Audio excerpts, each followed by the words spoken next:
মজার কিছু রান্না থাকবে আর সেই সাথে মেয়েদের সবচেয়ে যেটা আকর্ষণীয় সেই জিনিসটাও থাকবে। হ্যালো সবাইকে, আসসালামু আলাইকুম। আলুটা পরিষ্কার করে কেটে একটা পাতিল থেকে আরেকটা পাতিলে রাখছিলাম যেন আলুর গায়ে কোনো পানি না থাকে আর আলুটা একবারে জর্জরে হয়ে যায়। তারপর কড়াইয়ে বেশি করে তেল দিয়ে পেঁয়াজ কুচি দিয়ে এবার একটু নাড়িয়ে চাড়িয়ে তার উপরে আলুটা এক এক করে জর্জরে দিয়ে দিলাম যেন আলুটা একদম জর্জরে ভাজা হয়। আর সেই আলু ভাজা দিয়ে তোমার গরম রুটি পরোটা সবকিছুতেই ভালো লাগে। তো আলুর গায়ের উপরে এবার আমি হলুদ ছিটিয়ে দিলাম, তারপর লবণ আর 1 চা চামচ সজের গুঁড়া, তার উপরে কাঁচামরিচ ফালি করা দিয়ে সবকিছুকে এবার সুন্দর করে নাড়িয়ে আস্তে আস্তে লো হিটে এটাকে একদম লাল লাল করে নরম নরম করে ভেজে নিব আলুটা। যেটা বলছিলাম শুরুতে, মেয়েদের যে সাজনের জিনিসটা সেটা খুব বেশি পছন্দ, আর মানে নীল কালার থাকতে সেটা কিন্তু সব মেয়েদেরই পছন্দ। তার জন্য আমি চা পাতা নিয়ে নিলাম, তার উপরে কিছুটা কফি আর সমান চিনি।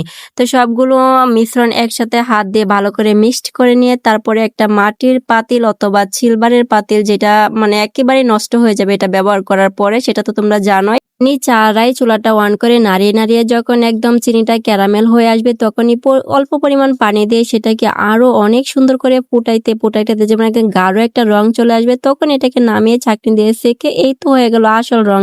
এবার এটার সাথে তুমি আটা মিশিয়ে হালকা নরম করে নখের উপরে মেহেদির চাইতে অনেক বেশি কালার আসে, তবে হ্যাঁ এটা কিন্তু 2-3 বার দিতে হবে, আস্তে আস্তে রংটা গাঢ় হয়। আর আজকে আমি একটা বড় পাঙ্গাস মাছ রান্না করবো। মাছের ভিতরে এত পরিমাণ চর্বি, মাছের তেল দিয়ে মাছ ভাজি করব, মাছটা রান্নাও করব, বাহিরের কোনো তেল ইউজ করব। আর মাছ বোনা করব আজকে আলু দিয়ে। তো মাছটা আগে বেজে নিয়ে তারপর ওইদিকে আমি আলুর কুসাটা ছাড়িয়ে আলুটা লম্বা লম্বা করে স্লাইস করে কেটে নিব। আলুর গায়ে অনেক ময়লা, এটা পরিষ্কার করে নিতে হবে। তার সাথে একটা পেঁয়াজ কুচি করে পেঁয়াজটাকে কুসা ছাড়িয়ে সেটাও 2 ফালি করে নিলাম। আর কিছু বাটাবাটি করতে হবে, তার আগে আলুটাকে কেটে নেই। আর ওইদিকে আমার মাছটা একেবারেই ফ্রাই করা হয়েছে। এবার মাছটাকে নামিয়ে ওই তেলে আমি আলুটাকে সুন্দর করে ভেজে নিব হলুদ মেখে। রান্না করার আগে সবজিগুলা যদি তেলের মধ্যে একটু ভেজে নেওয়া যায় তাহলে সেটা খেতে খুব বেশি ভালো লাগে। সবসময় হয়তো হয়ে ওঠে না। আর এদিকে আমি পেঁয়াজটা বেটে নিলাম, সেই সাথে একটু জিরা বেটেও নিব। আজকে আমি আলু দিয়ে মাখো যে ঝোলটা সেটাই করবো, এত পাতলাও না আর এত ঘনও না। আর এদিকে আলুটাও একদম ক্রিপসি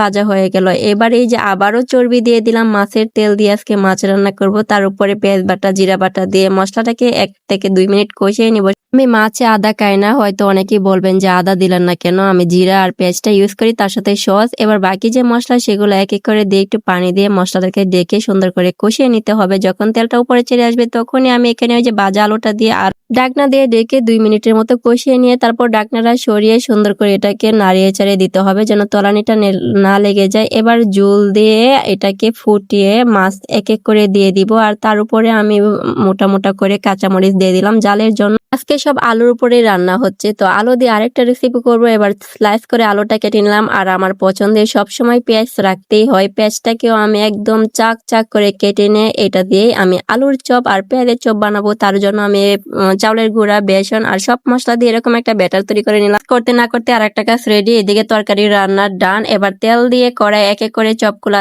দিয়ে লো হিটে মুচমুচে করে ভেজে নিলাম। এই ছিল আজকের আমার রান্নাগুলা। তোমাদের কাছে কেমন লেগেছে অবশ্যই কমেন্টে জানিয়ে। ভালো লাগলে লাইক কমেন্ট শেয়ার করে পাশে থেকো। আল্লাহ হাফেজ।